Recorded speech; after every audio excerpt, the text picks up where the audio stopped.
Now, a celebration of 50 years of British pop music has brought the London Olympics to a close. The ceremony featured the likes of the Pet Shop Boys, the Spice Girls and supermodel Kate Moss wearing Alexander McQueen.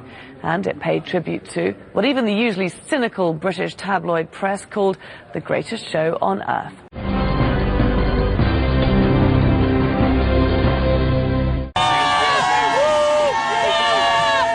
Londoners and visitors gathered in the city's Victoria Park. They watched the show on huge screens and enjoyed the last few hours of the Olympics.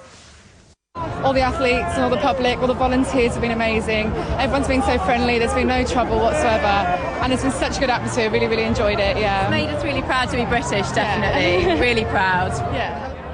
I think if it's for another week, I'd just try and get as many tickets as I could for as much as I could. It's been fantastic, really good, yeah. Athletes from 204 countries and territories took part in the Games. After 16 days of grit and determination, it's time to celebrate. One Direction, Madness, the Pet Shop Boys and Ray Davies got the party started. But this is also about the athletes. Country by country, they stormed the stadium with flags held high, flashing their medals and big smiles. The music continued with children singing the lyrics of John Lennon's Imagine, before a burst of freedom from George Michael had the audience on their feet. There was a nod to British fashion as models sashayed down the catwalk to the beat of David Bowie, followed by a dramatic entrance and performance from Annie Lennox. Russell Brand brought a touch of fantasy with the Beatles cover. DJ producer Fatboy Slim ramped up the volume, and Jessie J, Tiny Temper and Tayo Cruz joined forces to keep the party moving. Girl power took the stadium by storm when the Spice Girls arrived in iconic London cabs, and the audience was happy to sing along. Eric Idle brought a touch of comedy and a sprinkling of Bollywood. The late Freddie Mercury made a cameo appearance before the stadium rocked out to Brian May. The handover to Brazil went without a hitch, and there was a taste of things to come as Rio presented a blaze of colour with samba dancers and music leading the way. And so the beads of flame from the cauldron fanned out and down, a cue for Take That to take to the stage. The final curtain, though, went to The Who, and they brought the house down as fireworks lit up the London sky, marking an end to London 2012. London 2012 closing out with Team USA topping the medal table with 46 golds and 104 medals in total. And it was the men's basketball team providing the final moment of glory with a win against Spain to retain their position as Olympic champions. Well, the centrepiece at the Games on the closing day is always the men's marathon. And Sunday, through the streets of London, past some of the city's most iconic sites, a surprise victor won Stephen Kiprotich of Uganda, stealing a march on two fancied Kenyans, Abel Kirui and Wilson Kipang, to take the gold in 2 hours, 8 minutes and 11 seconds, 28 seconds faster than his closest rival.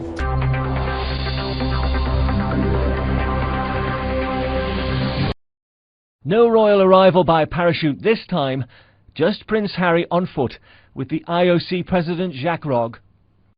But Daltrotter's exploding van gave way to the insanity that afflicts London daily, and certainly over the past 2 weeks. Madness had swapped the roof of Buckingham Palace for the back of a truck. One Direction sang of beauty, but the chaos of London life quickly returned. Athletes, their labours done, spilled into the Olympic Stadium, this time not nervously from a call room, but triumphantly through the crowd. Uganda and its first Olympic gold medal in 40 years in the marathon won by Stephen Kiprotich reminded us what this is all about, on another day of British medal winning too.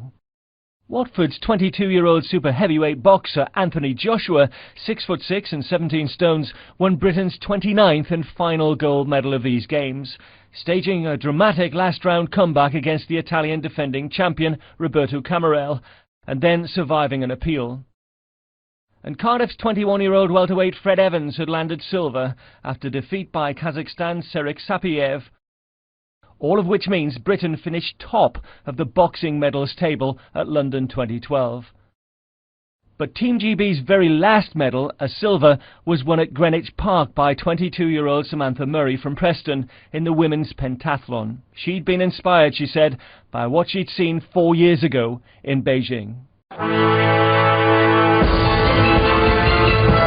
What else do we do now? I think we just have an orgy of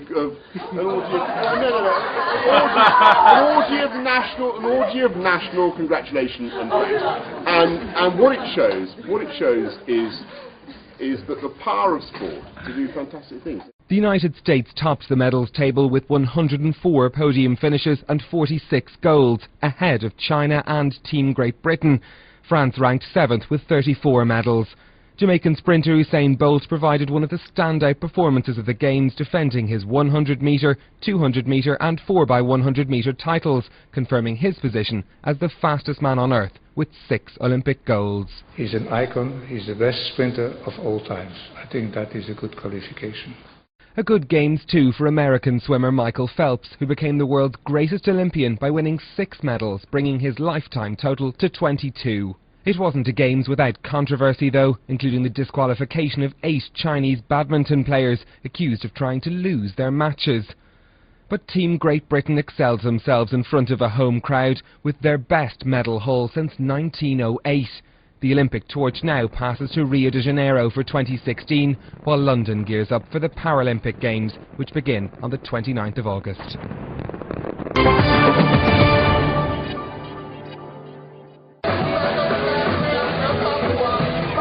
It doesn't take much to get Brazilians dancing in the streets. For them, the closing ceremony marks the start of their own parties. First the World Cup in 2 years, and then the 2016 Games, the first Olympics to be held in South America. And Rio wants to do it right. I think they're going to be the best show on earth because Brazilians are always smiling. They are very good company, beautiful scenery, so you're going to have the time of your life. The Olympic Games is just going to be amazing, and it's the atmosphere. Everybody will get together and welcome from everyone from all over the world. I think the atmosphere will be amazing. If we don't get the medals, we still dance samba, we still have a party. Like London, transport and venue readiness are the big worries. But they're working around the clock and predict it'll all be ready 6 months early. And London's mayor has offered to help. We export all sorts of things to Brazil. We export every single chocolate hobnob in Brazil comes from. We actually export mosquito repellent. Did you know that? From London goes to Brazil. It absolutely does. And we have all sorts of things, goods and services that we are keen to send your way. Not least some very, very handsome, very, very large rings. If you want us to give you a ring, we've got several of them. Rio has the challenge of building still great infrastructure. But besides that, when we have this infrastructure ready, we'll need to operate it. So we're going to follow London a lot on that. It's amazing, the logistics and the operation of the city. London's race may have been run, but the Rio Marathon has just begun. And the souvenir industry isn't waiting. Everything from T-shirts to caps flying off the shelves. But this is small change compared to what the Brazilian government is spending, $16 billion to make the city ready. But some aren't convinced it's money well spent. The way it's going now, I don't see many positive long-term consequences, simply because the city's favelas, which represent 22% of the population, are being kind of mishandled in the name of the Olympic Games. Ready or not, there's no stopping the clock. The next Games are now just a little more than 1,400 days away.